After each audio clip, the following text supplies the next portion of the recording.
Valuations for Startup Companies, prepared for and presented at the 2014 Square One Entrepreneurship Training Program. Square One is a program of the Center for Emerging Technologies.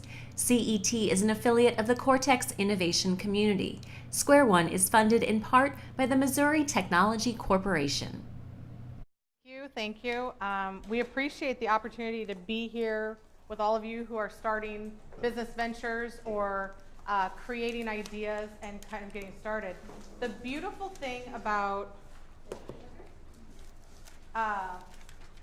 valuations is that there is no right answer. And so what I want to set up initially is that all of you are wanting to know exactly how you're going to value your company for a lot of different reasons, to either sell a portion, to acquire investors, to give some equity to other people. And it is a very complex endeavor. So I pulled this because what this person who's a partner at an actual venture company talked about was that, valuing companies, just kind of think about it. When you're valuing a company that you haven't acquired revenue, you've created an idea, and for some, it may just be an idea right now. And it's got potential. It's very hard to place a value on that. And you guys are all probably struggling with, I believe that this is a multi-million-dollar idea, but what is it now? And then what does it look like in 2 years? And then what does it look like in 5 years, right? So part of it is that it's very hard to do this because valuation is not an exact science. I can't give you a rule book and say, okay, apply this to this to this to this, and it out pops an answer. Okay? You really have to look at the whole perspective. And so it's really an art, and a lot of people spend years and years and years trying to figure out how to value companies in different stages. What we're going to talk about tonight is going to be specific to startup companies. So this speech would be almost entirely different if I were talking to a mature company, a $50 million company, any of those types of different companies. It could be a completely different discussion. Actually, valuing companies is a lot easier because they have established certain things. The other thing is that what you guys have created, typically, you've created because there's not that other company in the market that's providing that service, that piece of equipment, that technology. It's different, right? And so you can't just say, well, this is exactly like A, B, and C company, and their value is this. So that's exactly it, because really most of you are coming up with ideas that nobody else has come up with, right? So what he was saying is it's kind of like a one-of-a-kind painting, and I wouldn't say we're making an educated guess. I would say that sometimes when business owners start to try to do the valuation process, the best thing that it is an educated guess, right? Because you're taking everything that you know, and the problem is you also have the emotional side of it. And you have this is my love, this is my passion, and it's kind of like my child is the most beautiful child in the world, and your business is the most beautiful, absolute best idea that's ever been created, right? Okay, but what we have to counterbalance that is that you're not really going to know what the value of your company is until somebody actually is going to exchange money or something for that. And then you know that you found the right value. So part of what we want to look at is, what do you have of value? So if we start there, that's going to lead us into how complicated this endeavor is. So you're going to look at a couple things. Are you creating a patent or a trademark or something tangible that's going to protect your idea, your new product, and your system, right? Some will have that and some will not. So you're going to look at currently what you've created or what you're in the process of creating. Because if it's something unique, maybe you're going to have a patent. It just hasn't been approved yet, right? But that's the goal. Or it's a trade secret, or it's a trademark, or something of that nature. Then so if there's 3 areas you're going to look at, is what you have, and maybe right now you just have an idea. So imagine I come into the equation and I say, okay, I need to put a dollar amount on the idea that's still in your head. Now, just as you think that that's a difficult process, it actually is a difficult process. But what we can start to look at is, how did you develop what is currently developed? What is your current revenue, profitability, customers, potential customers? We deal with a lot of companies that will have initial, maybe free clients, so it's an app or it's some other product that you're going to allow people to test it out with the hopes that after a certain amount of time they will convert into paying customers. So that's still going to be a potential customer, but maybe they're not paying you right now, right? So what you've created, what you currently have as revenue, because that's when your proof starts. So when you just have a patent or a product, you're still at concept. You're not at proof that this is going to be bought or sold in the open market, okay? Then we're going to go into what is your future potential profitability. So, and that's where I think a lot of entrepreneurs spend their time and saying, okay, well, the population of potential clients is this, and if I take a portion of that, then I'm going to charge this amount, and this is my future revenues. And then I'm going to ramp it up over the next 5 years, and I will be at $1 million company. Now, what happens is you need two people to agree to those projections, okay? Because until they start to agree with those projections, they're just you coming up with this best case or worst case or medium case scenario, and it's somebody else sitting back and saying, well, what if it doesn't? What if that doesn't work and that doesn't work and that doesn't work? And you're both not necessarily biased, but you both have your vested interest, right? Because you want more money from that person and they want to pay you less money. It's just the natural, anytime you go to buy something, you're going to search and shop the price, you will pay the least amount of dollars and the other person wants to get the most dollars. So these three different areas are basically, consider what you have of value. Now you have to take the next step. In the valuation arena, we basically, so there are certified valuation analysts. There are credentialed valuation people, right? And we do valuations for a lot of different purposes. And we testify in court and all this. There are investment bankers. There are accountants. There are people that could be in a financial position that can help you talk through all of this, but what they can't do is put a stamp of approval that this would be your valuation. They can talk through some of this. When you are credentialed as a valuation expert, we have to follow 3 different types of approaches, and they'll follow what we were talking about. So the first approach, which basically, it's a very different application in a startup. Because every dollar, let's say you put, $10,000 already into your product or your idea. Not always in a startup does that $10,000 equate to $10,000 of value, okay? You could have started something and it didn't work and you shifted and now you're over here, you're going down a different path. Now that is the reverse is true. So you could have put $10,000 into it and you've created something bigger than the $10,000. So that's not always the case. But in startups, you have to start looking at how much cost has been incurred to date. How much have you put in? Now, what starts to happen is a lot of you put in your time and your effort, and there's no dollar to that amount, right? So you look at then the 3 ways we look at: cost approach, how much have you put in? Market approach, are there other people out there doing what you've done? And can we compare? Because they've sold their product, they've sold their idea. And then the income approach.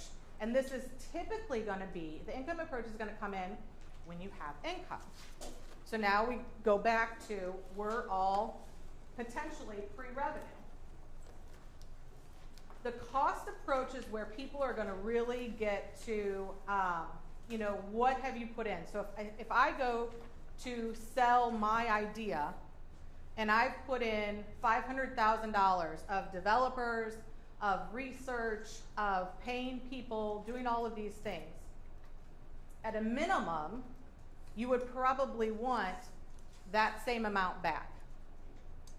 Now the thing is, you've spent this time and effort and money because you see a potential future in what you've done. So you probably would say, well, it's not worth 500,000, it's worth millions, because in a year I'm going to have revenue, and then 2 years I'm going to have lots of clients, and you know, it's going to keep on going and skyrocketing.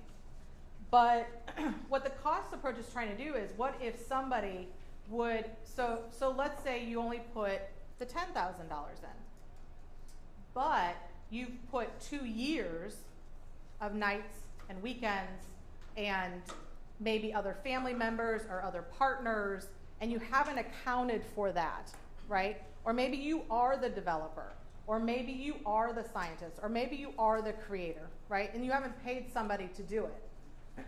And you haven't incorporated that because there hasn't been any cash outlay. So then what we want to do is, what would be basically, how much would it cost to replace that asset, to recreate it? So I'm not a developer, and I'm not as smart, and I can't come up with these ideas. And so I would have to pay somebody to do it for me. What would that cost?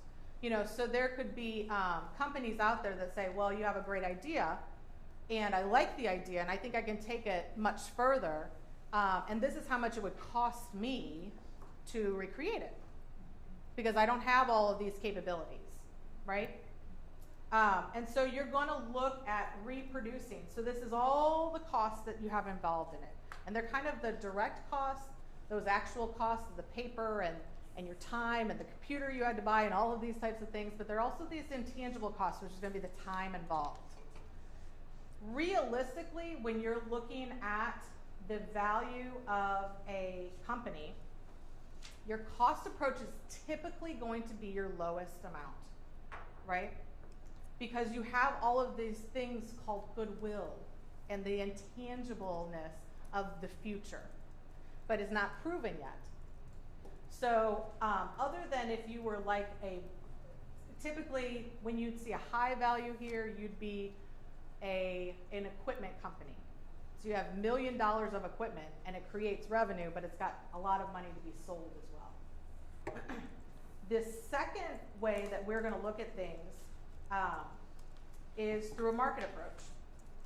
So right now you could go back and you could look at how much do you think it would either cost to recreate what you did, or how much have you put in? And that's going to give you your base. That's going to be your lowest level of what the value is today. It will, now, when we talk about these things, typically I have to value things in something called a fair market value. Me and somebody else off the street, we decide to sell it. You don't have any background in what I do. You don't know anything about what I do. You're just somebody off the street that's going to buy this and you're going to operate it, right? That is not necessarily the value to you or the value to a prospective strategic buyer. Does that make sense? So it could be higher because they really need what you've created and they don't want to take the time or effort or capability. They know they'd have to outlay the money, but they might have to outlay the money and 6 months later they would get the same product, okay? But what we're talking about is, what if I just go and sell it to somebody off the street? They would say, well, how much did you put in? How much would I have to recreate this? And that's how much I'm going to pay you, okay? Not always going to be the value that you are happy with.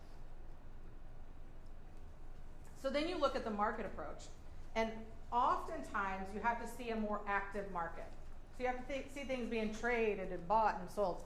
Now, patents and licenses and things, they are sold, but typically you do not have as much access to that type of information as we do. And so the difference in this is how difficult it is for you guys to come up with the value of your company, is you don't have access to a lot of this information because they know that it's valuable, and so they put a price tag on it and they sell it to people like us that value things. So you have to see, and then you have to find a transaction or a sale that was like yours. And again, now we go back to the fact that you have a unique product. You have a unique idea, and nobody else is doing it that you know of yet, you know, and no one else has patented this. So what out there is the potential for you to be able to compare against? Typically, we're not going to, even in the best of situations, we're not going to be able to find completely perfect comparables. So what we're going to have to do, and this is where a lot of the judgment comes in, is we're going to have to take comps that are similar. You know, so we're selling a diabetes product, but all we can see is people that are dealing with health problems or leg problems or heart problems, you know, like all of these different areas, but nobody in the diabetes area. So we can't find a like, because that would be the same market, the same population, the same people. Can't find that. So now we have to say, okay, well, what is the adjustment from those comparables now back to you? And that's that's where the art comes into. That's where typically people think that when they come to us, they're like, you're going to tell me the exact number of that's the value of my company. And so it's going to be the one number. When realistically, it depends on a lot of different variables.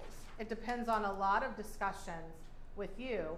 And it depends on where you're going to apply this. A lot of times you can license a product or a service or a piece of equipment. You could sell it direct to the public. You could sell it to distributors. I mean, all of that is going to come into play when you start to value what it is you're selling. So the other thing is that a lot of times these transactions are not always just a person over here buying a company from a person over here. Okay, there's going to be strategic. I mean, if you always deal with restaurants, the probability that you're going to continue to buy restaurants is truth. You know, if you always deal with a diabetes issue, then you may spread into that realm, but you know it so well that it doesn't make sense to stray outside of there, right? So there's some strategicness in that. So we'll look at why did the transaction happen? You know, was there a litigation? Did people not agree? Was there a bankruptcy? And we kind of have to take all of those into account. And we compare it against your company. And then you get to the final approach, which is the income approach. And what we're looking here is, you know, how reliable are your projections? We use a fair amount of databases. One, and I think we may have brought some samples of the kind of information that we have. One is IBIS World, which is a valuation research industry report. So when we go and value a company, we typically may value several companies in an industry, but we're also going to look at, when we start to look at your projections, we're going to look at your projections and then we're going to look at companies of a similar nature or in a certain industry and say, okay, well, what is the profitability of those companies? Because if you estimate that you're going to be like 95% profitable and everybody else in the industry is closer to 5 or 10, what's going to happen is you're going to go to an investor, you're going to go to an incubator, you're going to go to all of these places and say, look at my projections, and they're going to know the industry, and they're going to say, I don't know if you're going to make 95% profit. I mean, it sounds like a great idea, but is it reasonable? Is it rational? So we try to balance what the projections are to what would be a likely. And where this is helpful is I think that it's easy for an entrepreneur to come up with the revenues. So you can identify how many clients you'd like to accumulate, how many pieces of equipment you're going to sell, and what the population is and what the price is. But when you start to drill down to what are the expenses that are going to be incurred for that, what's the rent, what's the salaries, what's the administrative, what's the office supplies, what's all of these things, it gets a little cloudier. You know, because now you're just kind of, for lack of a better term, making up numbers, because they said, you know, I'll use 100 reams of paper. I don't know what it's going to be. So we can use some of these databases to look at what are some of the ratios of industry players. And it's really all we're doing is accumulating a ton of information in that industry, and then we're putting this company in the middle and saying, how does all of this compare? And how does it look from a cost standpoint? How does it look for if there are any market transactions? And it's not really easy to find market transactions for large companies, much less a very unique idea that is pre-revenue. So all of these kind of things come into play.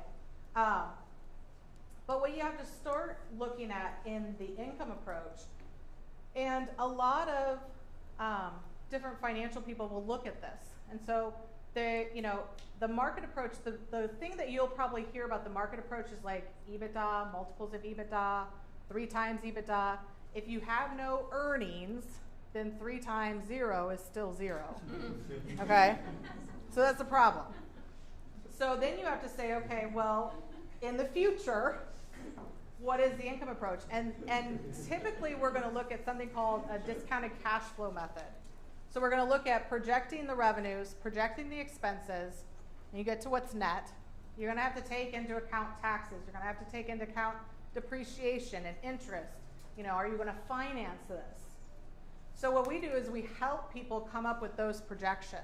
And then it usually becomes part of your business plan, right? Because you have to have that business plan to hand to somebody and say, okay, this is where I see myself, but you have to be able to substantiate how you're coming up with those projections. And then what we also will look at, and that I think that you guys should consider as well, is what are the economic factors? You know, we went through a recession. Are we still in a recession? Are we coming out of the recession? I mean, these are the things you have to take into account. Are we going to be investing in that area, that industry that you're in? How much are we going to be investing? And there's a lot of written information about this that we'll look up, but that you could also look at as well. You may know a lot of the industry factors. That may be why you're in this space, because you've seen something in the industry that's going to change, and that you want to be ahead of the curve and you want to be able to get your idea out there quicker. But all of those are going to come into play in how we project the amount that you're going to make.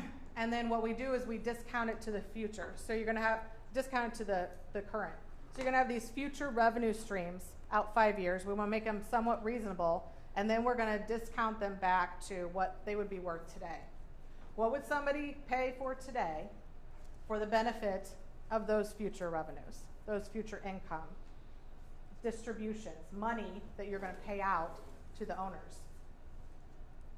So in thinking of that, you know, I always like to, in a presentation like this, give you a formula.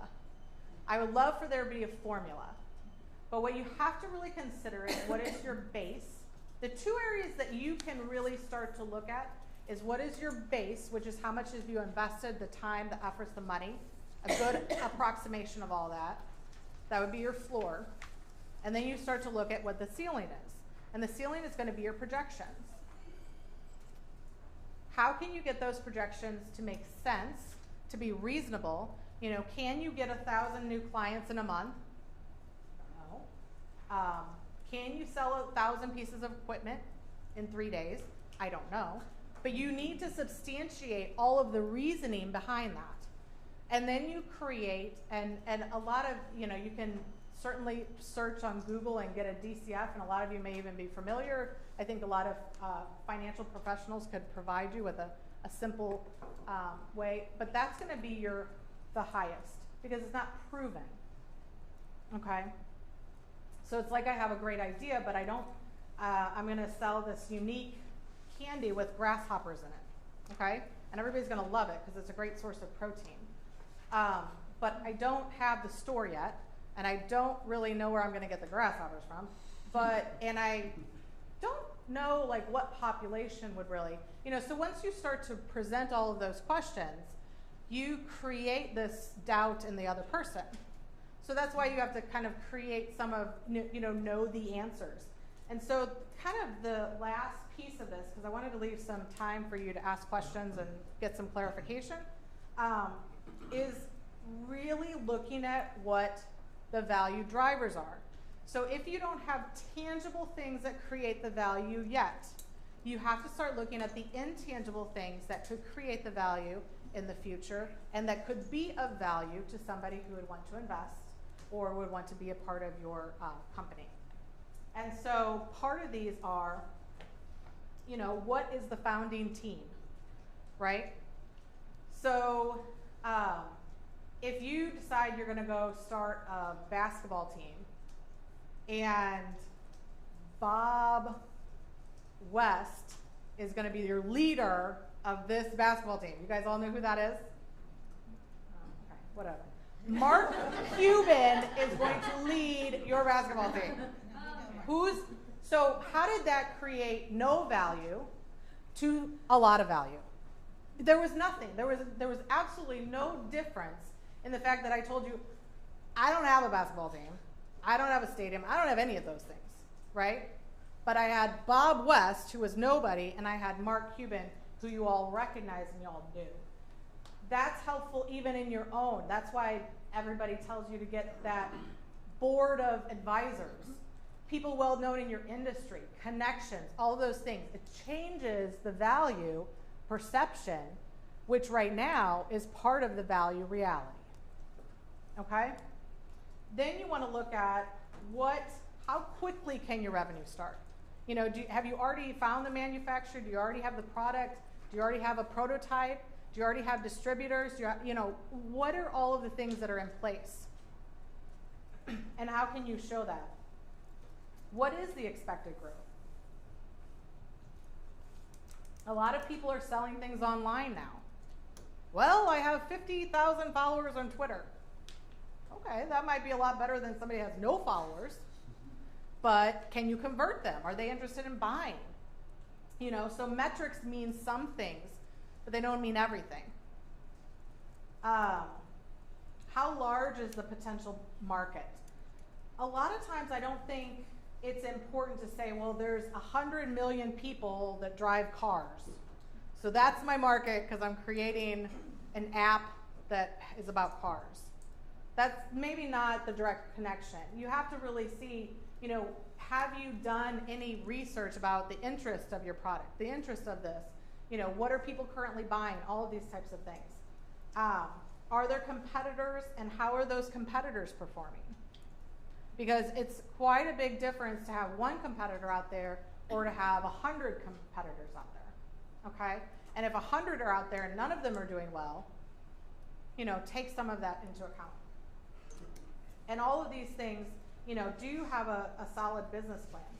Now, I'll this is where a little bit of honesty comes in the fact that part of what the value of your company is today.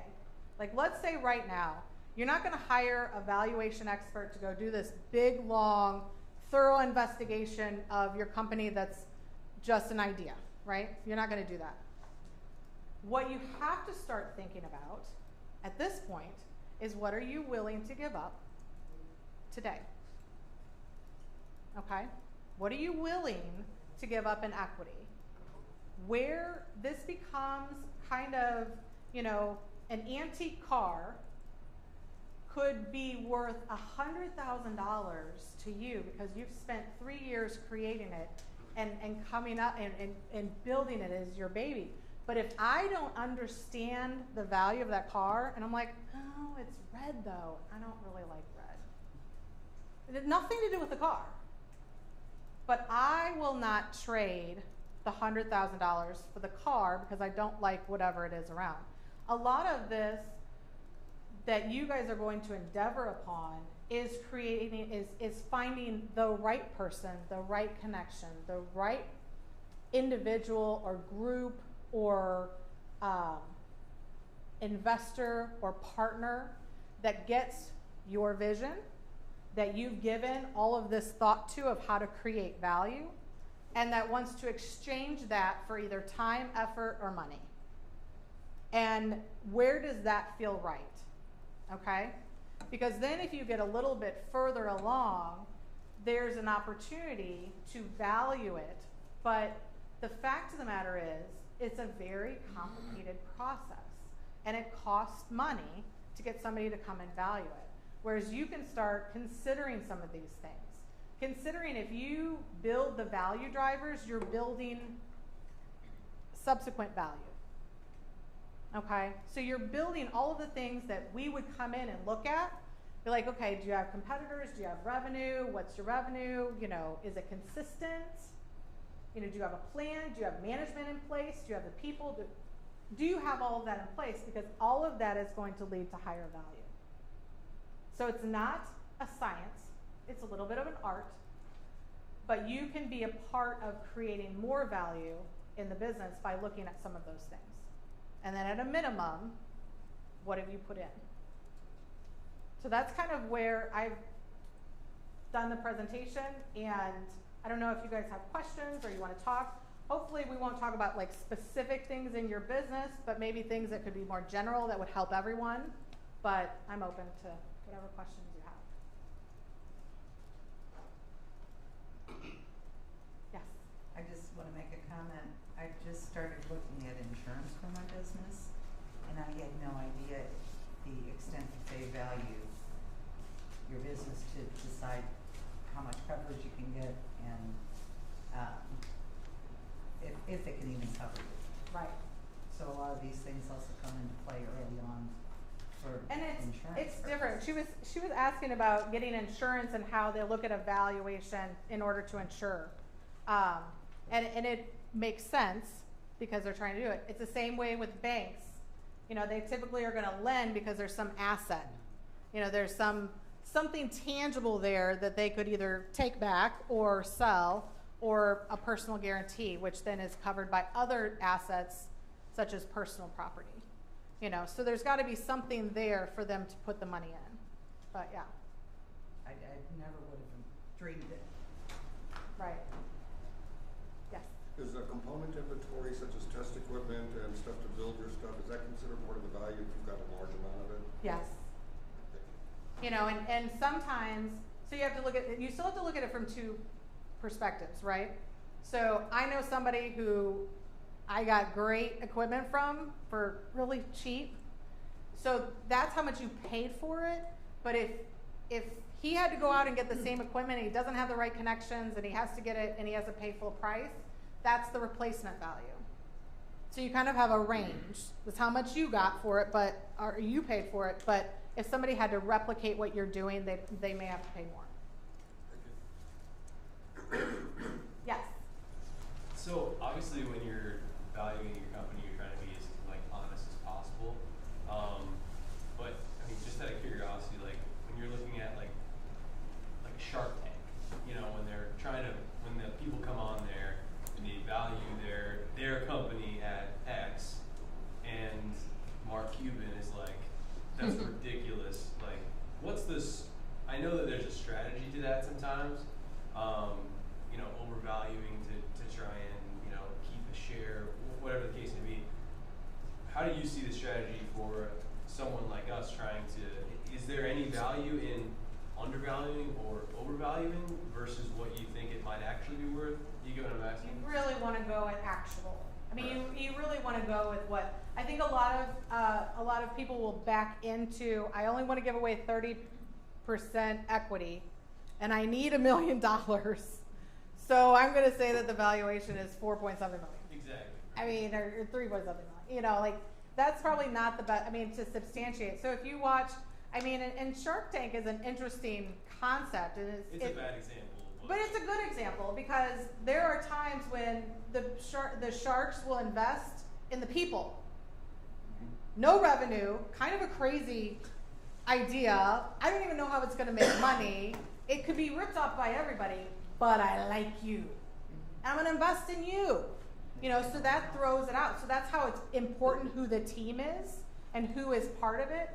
The other piece is that they're going to sometimes do simple math. Okay? So you got $500,000 of revenue and you made $50,000 last year. So they're going to take $50,000 and they're going to multiply it by 5 and they're going to say, well, it's worth maybe $250,000. So I invest $250,000, I get my 50 back over 5 years. I mean, that's like the simple math, right? And you'll see that Mark Cuban invests in things that he loves. They all do. They all will say that. I don't love it.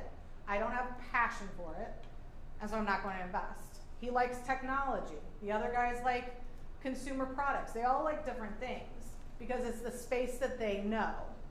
And that's important because you guys have to find people that know and love that space because they're more likely to give you more money than the person that's just like, okay, it's worth 5 times your income, you know, or it's worth, you know, because they'll come in and say, well, I had $500,000 worth of revenue and I'm worth $2.5 million.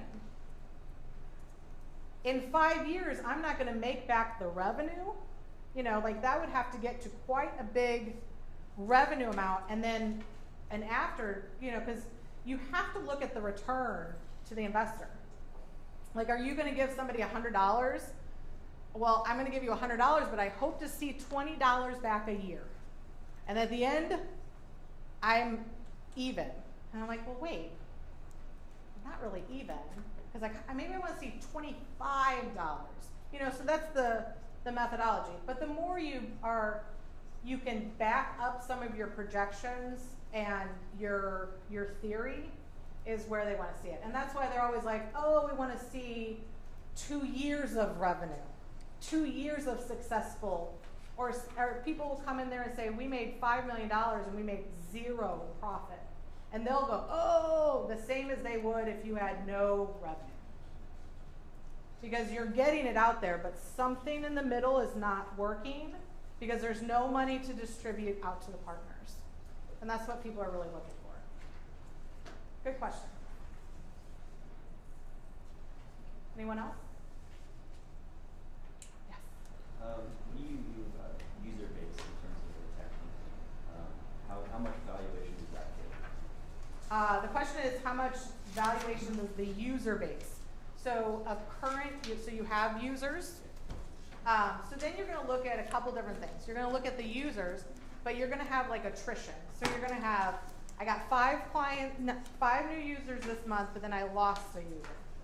And so you're going to look at a lot of times it's like a burn rate. It's going to be like you're getting it, but you're losing it. So 2 steps forward, 1 step back. What does that really mean?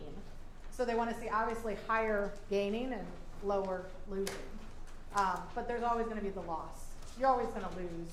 But it factors in because a lot of times that will be how an app is valued. So we're going to look at users as opposed to revenue because we can always hike the price, you know, once you have a good base. But we're also going to look at how easy is somebody going to create a competitor, you know.